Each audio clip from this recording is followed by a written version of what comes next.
Hey you guys, what is up? It's Sean, Autotopia LA. Check this out, man. I've been threatening about this, that we were gonna shoot an episode with the Coyote Truck. Here it is, and yes, that's what we're doing today, man. I'm super stoked about this. This is another one of those vehicles that's radically modified, tons of custom work. I'm gonna have Lucas, the builder, do a lot of talking through on this episode so you guys can get an idea again of how it is that you spend hundreds of thousands of dollars on a vehicle. This one is, I'm gonna ballpark guess it, and I'm sure we'll get an answer from Lucas, but I'm guessing somewhere between 400 and 600 grand invested in this build. That's right, enough to buy a house. So let's do a walkthrough, let's do a drive. Yes, I'm stoked that we're gonna take it for a drive, and let's have some fun. You guys ready here, man? Let's do it.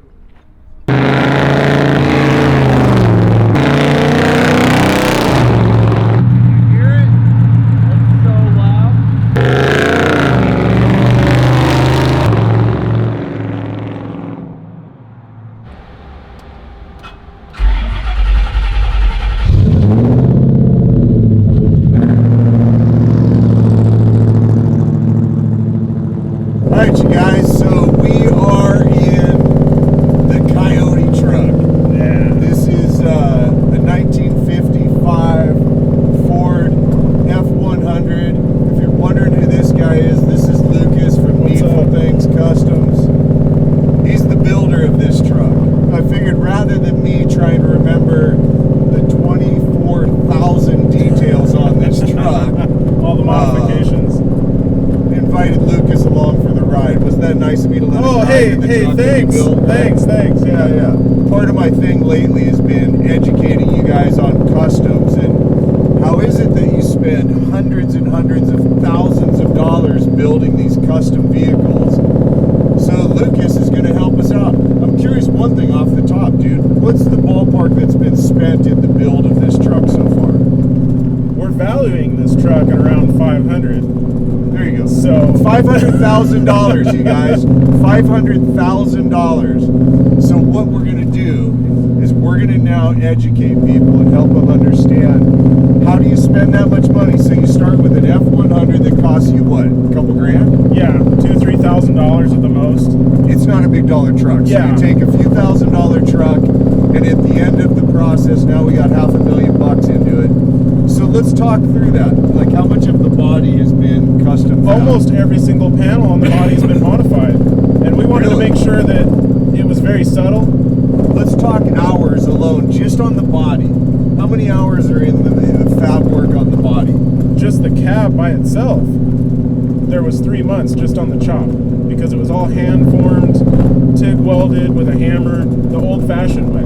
3 months just on this part you see just sitting in. That's it. There's some crazy woodwork going on in here. Obviously the center console, the door panels, the back of your truck with the curvature. And I know the owner, I met him briefly. His business is working with wood. And he came to me one day and he said, "Hey, I'd love to incorporate some wood in this truck." I said, "Yeah, have you ever steam pressed or done anything crazy where it's got a bend?" And he goes, "Well, I'd love to." So, all right, let's do it.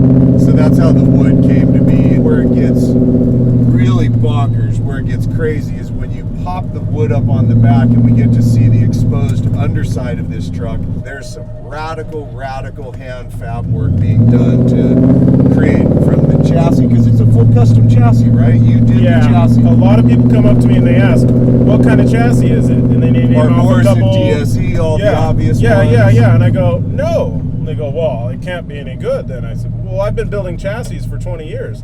Okay, so a full custom chassis, guys. How many hours into creating the chassis, and what's the value of our chassis? Ballpark.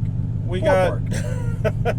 Are we talking about powder coat and everything? Just full roller? Yeah, like here's the chassis ready to start building the car around it. I'd have to say around 50 grand by the time we're done with everything. Did you guys hear that? 50 grand, the chassis. There's a chassis sitting in your garage with nothing else to build a truck, and you're already in at 50 grand. Cool, let's keep doing this. This is fun stuff. So then I noticed the suspension and the curvatures. Adjustable cantilever weight transfer system. Did you guys follow that? Adjustable weight I have a hard time He's saying the it friggin' sometimes. builder and he can't say it. Adjustable cantilever weight transfer system.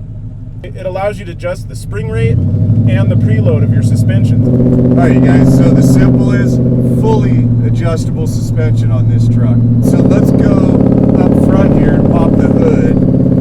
Okay. What's the motor we've got? We went with a brand new Mustang engine, and we went with a Kenny Bell 3.2 because, of course, So it's the 5.0, just a standard. Yeah, 5.0. motor. We put some things into it to make sure that it would stay alive, and Right. we've seen a lot of people push 900 out of them. We got a standalone engine management system from AEM and AEM Infinity, so you can fine-tune every single parameter of the fuel system. Got it. I mean, that by itself is $5,000. We've got a Coyote motor. What's your Coyote 75 plus Okay. mods.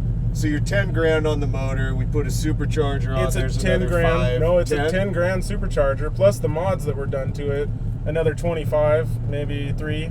Just So to, parts alone, you guys, just to give you an idea, right? Now you got parts sitting in the garage. You've got a fabbed body. You got a custom chassis, the suspension that you've done, the management, the fuel management system, the motor, the supercharger. We don't have a trans yet. We're in well over 100 grand at this point. yeah. Parts yeah, sitting on your yeah, garage floor, you guys. Yeah. And what's the trans on it? The trans is a 4R70W. It was built by Torrance Transmission. We went through a couple different transmissions to get it just right because we kept just blowing them out. 3-speed auto? Or It's a 4-speed, so four-speed it has auto? overdrive. I mean, it has a Kevlar disc on the 4th gear. It has everything you could throw at this transmission. Altogether, we'd probably have around 10 grand in this transmission right now. It's low gears. It's 411s. 411s, yeah. The rear end is a Curry Fab 9. Here's one of the other super cool things, you guys. The rear view on this, when you're down low and you get to see the tires, typically we're talking, wow, they're wide. They're 345s, vicious. Runs 355s on the rear. That's a big tire. These are so big, though, they don't measure them that way. They measure them actually in inches. This is, if I remember correctly, an 18-inch wide Mickey Thompson tire on the Yeah, rear. America. That's just the low view of this truck from behind is one of my favorite views that you see. Yeah. I'm guessing what the way you've got it tuned, you're in the 7 range horsepower. On 91, we're at 638 horsepower. At the wheels or at the and crank? at the wheels. Yeah. It's got the MagnaFlow exhaust on there. All stainless mandrel bent tubing, TIG welded and fully polished. How big is the 3-inch? 3-inch? Nice. Yeah, for Coming MagnaFlow. right out the sides. That's why you hear it so well. We could probably go for another hour on details because there's that many here. Yeah. But let's take you inside the truck where we're sitting right now. If you guys didn't notice, this is a fully caged truck. I actually love how these seats sit. These are Sparkos? Yeah, they were rewrapped. We're sitting in race seats that are super comfortable though. It's the top of the line Sparko seats. I love your gauge cluster. Full modern digital, Dakota Digital Resto Mod gauges. You could get it in white or black, and the lights, they backlight. I love how retro it looks, but yet it's very modern. We By the gotta- way, you know I'm using every bit of self-control I have to not stand on it a little bit. The natural thought would be you called it the Coyote Truck because it has a Coyote motor. We were thinking about themes and things like that.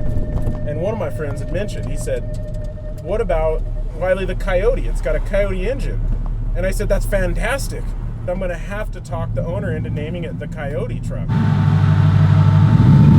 We have a full standalone transmission controller from HGM. So you can go in, you can check your temperature, it tells you your throttle input, it tells you your battery, when your torque converter is locked out, you can adjust shift points, pressure, and you can have a couple different settings for race mode and cruise mode. So your All on the tranny is fly. fully adjustable on the fly. On the fly.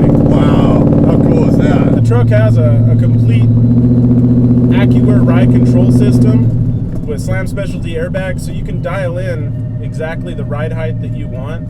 It's got Fox shocks. We're talking pre-runner shocks. We put pre-runner shocks on this truck. Really? We have Willwood brakes on it all the way around. Right. 14-inch rotors with 6-piston calipers. All right, you guys. So that's about it for details. I don't want to overload your brains like mine is at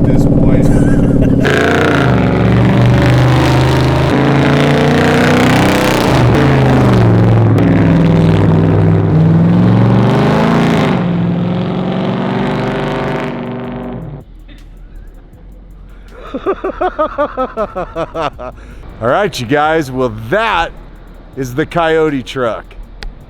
Awesome, right? I mean, the amount of work that went into this truck to create what we see here is extraordinary. It's a 3.5-year build process in the range of $500,000 invested in this thing. I mean, think about that. In some parts of the country, that buys you a house. Of course, we live here in LA, so it maybe buys you a shack in Pacoima or something.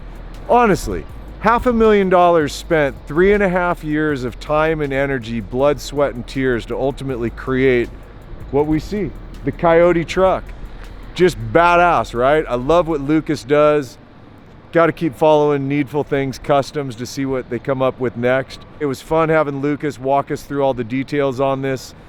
And I hope you guys had a good time with me in this episode, because you know I had a blast getting to drive this thing. That's it for today, and we'll see you in the next episode, man. All right, later.